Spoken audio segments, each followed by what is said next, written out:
یاد رکھیے کہ مومن کسی بد کرداروں اور زانیوں کے دن نہیں مناتے۔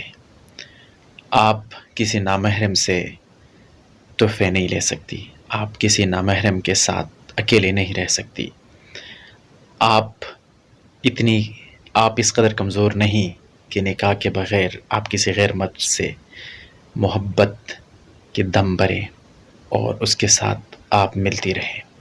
کائنات کے سب سے بدترین لفظ گرل فرینڈ ہے۔ آپ کسی کی گرل فرینڈ نہیں بن سکتی۔ آپ اگر بنے گی تو کسی کی منکوحہ، کسی کی بیوی بنیں گی۔ آپ کسی کی بیٹی ہیں، آپ کسی کی بہن ہیں، آپ عزت دار ہیں۔ آپ نے عزت دار معاشرے میں آنکھیں کھولی ہیں۔ آپ اپنی عزت کو اس طرح تار تار نہیں کریں گی اور آپ غیروں کی بد کرداروں اور زانیوں کے دن ویلنٹائن ڈے نہیں منائیں گی۔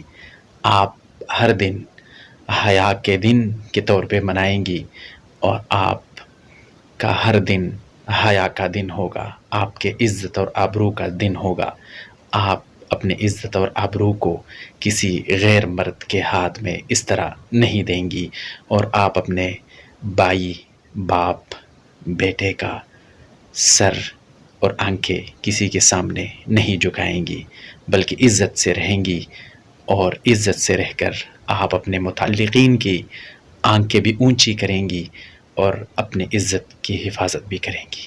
میرے یہی کچھ گزارشات تھے اپنے بہنوں سے، اور میں اپنے بھائیوں سے بھی یہ گزارش کر رہا ہوں کہ بات تو تلخ ہے لیکن میں کہنے لگا ہوں کہ اگر آپ کسی کی بہن بیٹی کا انتظار کر رہے ہیں تو مبادا خدا نخواستہ ایسا نہ ہو، خدا نخواستہ ایسا نہ ہو کہ آپ کی بہن بیٹی بھی کسی غیر مرد کا انتظار کریں اور وہ بھی کسی کو اپنا ویلنٹائن سمجھ کر ویلنٹائن ڈے ایسا نہ ہو کہ منانے کی سوچ رہی ہو۔ تو وہ کہتے ہیں کہ جیسا کرو گے ویسا بھرو گے۔ اللہ تعالیٰ ہماری عزتوں کی حفاظت فرمائے اور اللہ تعالیٰ ہمیں ہر طرح کی گناہوں سے محفوظ فرمائے اور اللہ تعالیٰ ہماری بہن بیٹیوں کو حلال رشتے عطا فرمائے اور ان کے نصیب اچھے کریں۔ آپ لوگوں سے گزارش ہے کہ چینل کو سبسکرائب نہیں کیا تو سبسکرائب کرنا مت بھولیے گا۔ اللہ خوش رکھے، اللہ حافظ۔